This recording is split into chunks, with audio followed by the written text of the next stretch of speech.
दिल ने ये कहा है दिल से, मोहब्बत हो गई है तुमसे।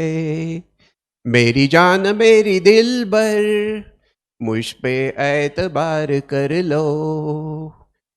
जितना बेकरार हूं मैं, खुद को बेकरार कर लो।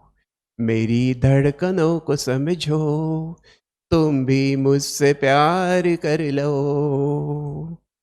दोस्तों, आप कोई वो शिल्पा शेट्टी नहीं हो जिसके लिए अक्षय कुमार ये गाना गा रहा हो, ना ही आप अक्षय कुमार हो जिसके लिए शिल्पा शेट्टी गाना गा रही हो।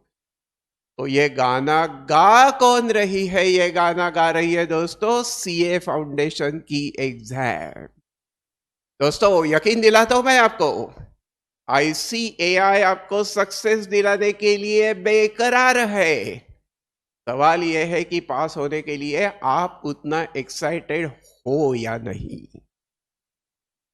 हे guys, this is professor G V Joshi. Last 35 years में 1 लाख स्टूडेंट्स को पढ़ाने के बाद, उनकी धड़कनों को समझने के बाद, उनकी सांसें हमें कहती रही है, सर 1 ही महीना बचा है, 2 ही महीने बचे सर, टेंशन आ रहा है, मैं क्या करूं, स्ट्रेस आ रहा है। इसी के बारे में आज आपसे कुछ बात करेंगे दोस्तों। पहली बात समझने की कोशिश करो, आपको स्ट्रेस आ रहा है। स्ट्रेस आ रहा है, आ रहा है। अगर स्ट्रेस आ रहा है, अगर बहुत ज्यादा टेंशन आ रहा है, तो विश्वास रखो आप पास होने वाले हो। आप कहेंगे ये क्या बात है सर, हमें स्ट्रेस आ रहा है और आप करेंगे आप पास होने वाले हो। जी हाँ दोस्तों, साइकोलॉजी का साइंस यही कहती है। मैथमेटिक्स का टीचर हूं तो मैथमेटिक्स के लैंग्वेज में पढ़ाएंगे, समझाएंगे। Imagine this is the X axis, समझो this is the Y axis. X axis पे मैंने लिया स्ट्रेस, एक्स एक्सिस पे मैंने क्या लिया? स्ट्रेस।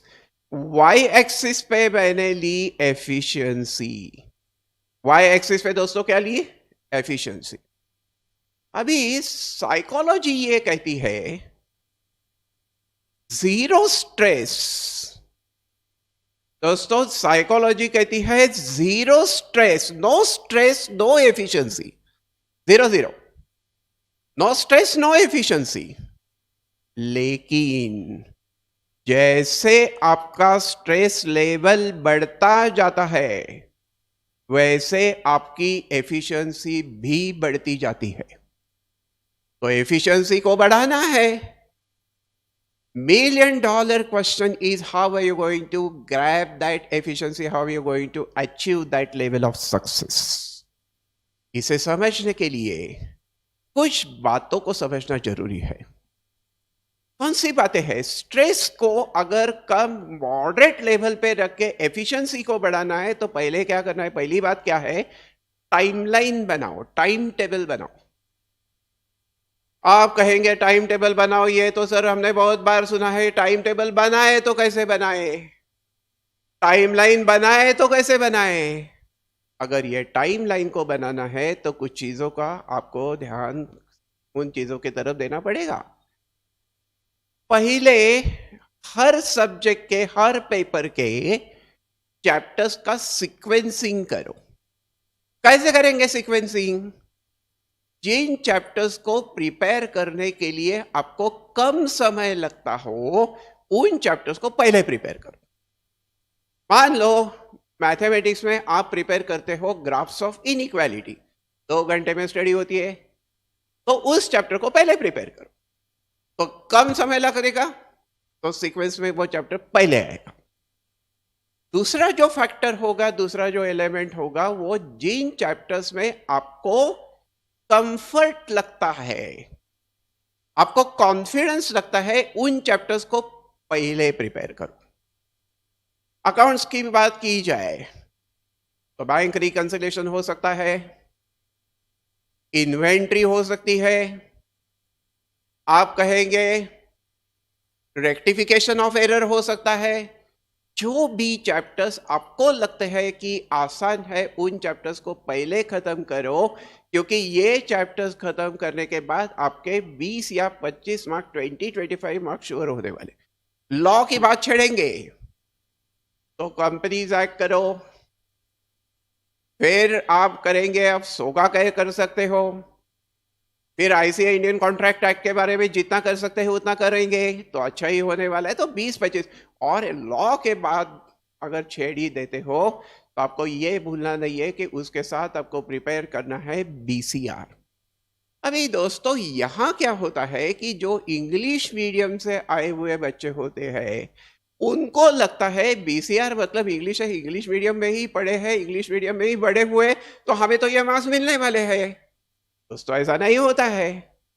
ये बीसीआर में जो माइन्यूट लेवल पे जितनी भी चीजें हैं इतनी चीजों को आपको पहले स्टडी प्रिपेयर करना पड़ेगा।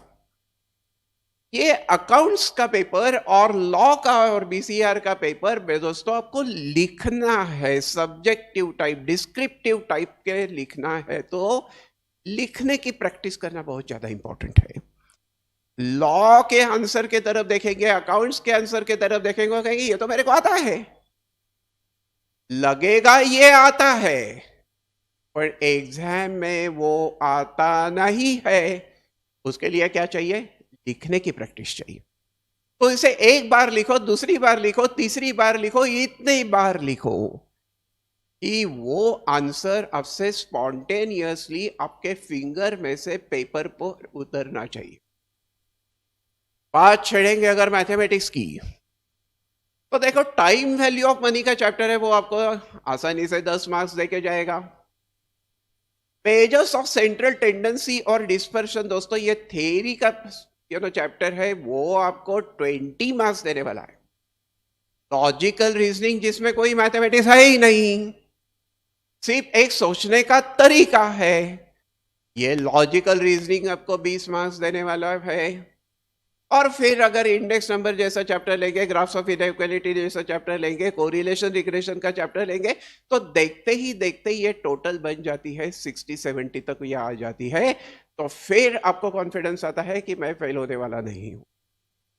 इकोनॉमिक्स के बारे में बोलेंगे तो मॉड्यूल का हर एक सेंटेंस, हर एक वर्ड और हर एक लेटर को अच्छी तरीके से आपको प्रिपेयर करना है। जो भी चैप्टर्स प्रिपेयर करेंगे उतना प्रिपरेशन करो। होता क्या है दोस्तों कि ये मैथमेटिक्स और इकोनॉमिक्स के पेपर में ये जो एमसीक्यू टाइप ऑफ पेपर है, उसमें होता क्या है, क्वेश्चंस आर वेरी शार्प। आप पूरा चैप्टर प्रिपेयर करेंगे और एक स्टेटमेंट को, एक सेंटेंस को, एक कंसेप्ट को प्रिपेयर नहीं करेंगे और क्वेश्चन समझो उसी पे आता है, तो बाकी चैप्टर का जो प्रिपरेशन किया है उसका कोई फायदा नहीं है दोस्तों। तो चैप्टर्स करो और जो चैप्टर्स करना है उससे पूरी तरीके से करो, डिटेल में करो। समझाता हूं इसको। मान लो दोस्तों ये एक हिलॉक है, ये एक हिल है, ये एक हिल है, और इस हिल के ऊपर एक ब्यूटीफुल गर्ल है, एक ब्यूटीफुल गर्ल है। आप यहां खड़े हो, आप ये हिलॉक के नीचे बेस में खड़े हो, और आप क्या करते हो? आप उस लड़की के तरफ देखते हो। जब आप उस लड़की के तरफ देखते हो इस तरीके से, तो आपको लगता है कि ये हाइट कितनी ज्यादा है, ये हिलॉक कितना बड़ा है। यहां जब देखते हो तो समझेगा कि ये कितना बड़ा है, ये मेरे से नहीं हो पाएगा। तो ये पूरे वो लड़की की तरफ मत देखो, उस हिलॉक के चोटी की तरफ मत देखो। आपको क्या करना है? आपको बस इतना करना है कि पहली स्टेप देखो, go to the first step, go to the first step. अभी ये फर्स्ट स्टेप पे आना मतलब एक चैप्टर प्रिपेयर करना हर सब्जेक्ट का। अभी उस एक स्टेप पे आना काफी नहीं है दोस्तों, वहां आपके पैरों को मजबूती के साथ जमाना वो ज्यादा इंपॉर्टेंट है। उस एक चैप्टर को अच्छी तरीके से प्रिपेयर करना इंपॉर्टेंट है। इसे कहते हैं स्टैजिलिटी स्टेबिलिटी। तो आप एक स्टेप पे आ गए तो ये स्टैजिलिटी हो गई। अभी वहां खुद को स्टेबल करो, उसको अच्छी तरीके से प्रिपेयर करो। फिर आप क्या करेंगे, फिर आप जाएंगे इस दूसरे स्टेप पर, इन दूसरे चैप्टर के ऊपर यहां, और फिर एक एक चैप्टर ऐसे करते रहेंगे तो फिर आपको महसूस भी नहीं होगा कब आप उस लड़की को जाके मिलते हो। स्टैजिलिटी स्टेबिलिटी, एक चैप्टर उसे स्ट्रांग करो, फिर दूसरा चैप्टर उसे स्ट्रांग करो, फिर तीसरा चैप्टर। आप कहेंगे सर इतना सारे सब्जेक्ट का और इतने सारे चैप्टर्स का प्रिपरेशन इस तरीके से कैसे कर सकते हो? यही तो मैं कह रहा हूं। ये स्ट्रेस को अगर मैनेज कर रहा हूं दोस्तों, करना है तो पहले खुद को एक बात समझाने की कोशिश करो कि मुझे 100 मार्क्स नहीं चाहिए। दोस्तों ये 10th स्टैंडर्ड की एग्जाम नहीं है कि जहां 100% चाहिए, ये 12th स्टैंडर्ड की भी एग्जाम नहीं है जहां 100% मार्क्स चाहिए। ये सीए की एग्जाम है। 10th स्टैंडर्ड का रिजल्ट लगने के बाद अगर आप किसी को बोलेंगे मैं पास हो गया, पप्पू पास हो गया, तो लोग बोलेंगे उसमें क्या है बेटा, मार्क्स कितने मिले। लेकिन सीए की ये एग्जाम, फाउंडेशन एग्जाम पास होने के बाद कोई आपको पूछेगा नहीं बेटा आपको मार्क्स कितने मिले, क्योंकि लोगों को लगता है ये सीए एग्जाम बहुत डिफिकल्ट है, इसे पास होना मुश्किल ही नहीं बल्कि नामुमकिन है, और ये बच्चा तो पास हो गया। People will start looking at you with a great amount of respect, और उनको जो गलत फहमी है कि सीए की एग्जाम डिफिकल्ट है, उस गलत फहमी में उनको रहने दो, क्योंकि फिर तुम्हारे पासिंग होने की वैल्यू बढ़ेगी, अहमियत बढ़ेगी। तो this is the way you have to look at it. 100 out of 100 की आप ड्रीम करो ही नहीं। क्या ड्रीम करना है? 60 मार्क्स मिलना चाहिए हर सब्जेक्ट। 60 या 75 तक बीच में की प्रिपरेशन करो, सब चैप्टर्स हमें करने की कोई जरूरत नहीं है पहले। हाँ 60-70 की प्रिपरेशन करो। अगर हर सब्जेक्ट में 60-70 की प्रिपरेशन करते हो तो फिर पास होना तो सर्टन हो जाता है। एक बार पास होने का फील आता है मन के अंदर तो फिर कॉन्फिडेंस बढ़ता है, और फिर बाकी बचे हुए चैप्टर भी होने लगते हैं, और फिर स्कोरिंग भी होता है। तो देखो ये एक साइकोलॉजी है। 100% अगर ड्रीम करेंगे, 99 हो गए, एक मार्क गया, थोड़ा सा बुरा लगेगा, और एक मार्क गया और बुरा लगेगा, और एक मार्क गया ज्यादा बुरा लगेगा। ऐसा करते करते अगर आप 100 से 80 तक आ गए तो आपको फ्रस्ट्रेशन आएगा, नर्वसनेस आएगा, अरे मेरे को सिर्फ 80% मार्क्स मिले। लेकिन आपने एजम्पशन ही ये किया है, मन में ये ठान लिया है कि मेरे को 60% ही चाहिए। तो 61 हो गया, अच्छा लगेगा, 62 मिलेगा और ज्यादा अच्छा लगेगा, और फिर अगर ऐसा करते करते आप पहुंच गए 80% पर, तो फिर you will be very happy and you start dancing. तो देखो यह क्या फर्क हो गया, 100 से 80 you are on losing side, 60 to 80 you are on the winning side. So have this kind of strategy to go from 60 to 80, not to come down from 100 to 80. तो ये थोड़ा सा साइकोलॉजी को डेवलप करो, और फिर एक एक चैप्टर को अच्छी तरीके से पूरा करेंगे तो फिर आपको लगेगा कि ये फेल होना मुश्किल ही नहीं बल्कि नामुमकिन है। फिर भी ऐसा हो सकता है दोस्तों कि ये स्ट्रेस लेवल का क्या होता है, एक लेवल तक जब स्ट्रेस बढ़ता है, इस लेवल तक तो एफिशिएंसी बढ़ती जाती है। लेकिन स्ट्रेस अगर इसके ऊपर गया तो फिर ये एफिशिएंसी गिरना शुरू हो जाता है, फिर आप जाते हो वो फ्रस्ट्रेशन की तरफ, उस डिप्रेशन की तरफ। तो ये स्ट्रेस का होना जरूरी है, स्ट्रेस को बढ़ाना है, बट ये स्ट्रेस उस लेवल तक सीमित रहना चाहिए जहां एफिशिएंसी मैक्सिमम है। अभी अगर आपका स्ट्रेस उससे ज्यादा हो रहा हो, सर मेरे नींद नहीं आए, चैन नहीं आए, अभी बोलो मैं करूं तो क्या करूं, तो फिर खुद को पहले एक बात बोलो, फेल हो गए तो क्या हो गया, फेल होना कोई गुनाह तो नहीं है, फेल होने में कोई दिक्कत तो नहीं है, फेल होना कोई प्रॉब्लम तो नहीं है। और वैसे भी समझो दोस्तों, फूल बनकर मुस्कुराना जिंदगी है, मुस्कुराकर गम भुलाना जिंदगी है। सफलता पर मुस्कुराए तो क्या मुस्कुराए, असफलता पर मुस्कुराना जिंदगी है। तो अगर स्ट्रेस एक लिमिट के बाहर जा रहे हो तो खुद को बताओ, अरे फेल ही हो गया ना, जिंदगी का अंत तो नहीं हो गया ना, नेक्स्ट अटेम्प्ट है ना, उसके लिए प्रिपेयर करेंगे। एक बार वो स्ट्रेस ऐसा कह के कंट्रोल में आता है तो एफिशिएंसी बढ़ना शुरू हो जाती है, और फिर आप इसी अटेम्प्ट पे पास होने वाले, और सिर्फ पास नहीं होने वाले हो, वो बड़े अच्छे स्कोर के साथ पास होने। तो साइकोलॉजी को बिल्ड करो, चैप्टर्स को अच्छी तरीके से प्रिपेयर करो। आईसीआई के मॉड्यूल में हर सब्जेक्ट में हर चैप्टर का वेटेज एग्जाम में कितना होगा वो दिया है, आईसीआई की वेबसाइट देखो। और फिर जो चैप्टर्स को ज्यादा वेटेज है उनको पहले प्रिपेयर करो, और ऐसा करते करते अगर 60-70 मार्क्स तक प्रिपरेशन करेंगे और लिखने की प्रैक्टिस करेंगे दोस्तों, पहले 2 पेपर्स में, वो बहुत ज्यादा इंपॉर्टेंट, और दूसरे 2 पेपर्स में time management is very important.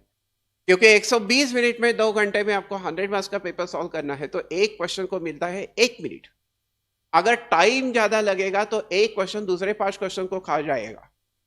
तो इसलिए हमें टारगेट ही रखना है 60-70 का, तो हमें उतने ही क्वेश्चंस करना है भैया, तो फिर वो भी टेंशन नहीं आएगा। अच्छा, दूसरी एक बात रही अकाउंट्स में और मैथ्स में, कैलकुलेटर का सही इस्तेमाल करने की प्रैक्टिस करो। उसके लिए मैथमेटिक्स में जो शॉर्टकट्स लगते हैं उसको अच्छी तरीके से प्रिपेयर करो, शॉर्टकट्स को यूज करने की प्रैक्टिस करो। आपकी उंगली, आपकी फिंगर्स वो कैलकुलेटर पर फ्लुएंटली मूव होती है, इसके बारे में आप जितनी पॉसिबल है उतनी केयर लेना पड़ेगा आपको। ये सब करेंगे दोस्तों तो फिर आगे जो 2 महीने का पीरियड है, आपको लगेगा ये सिर्फ 2 महीने नहीं है, ये 2 महीने हैं, काफी हो गया।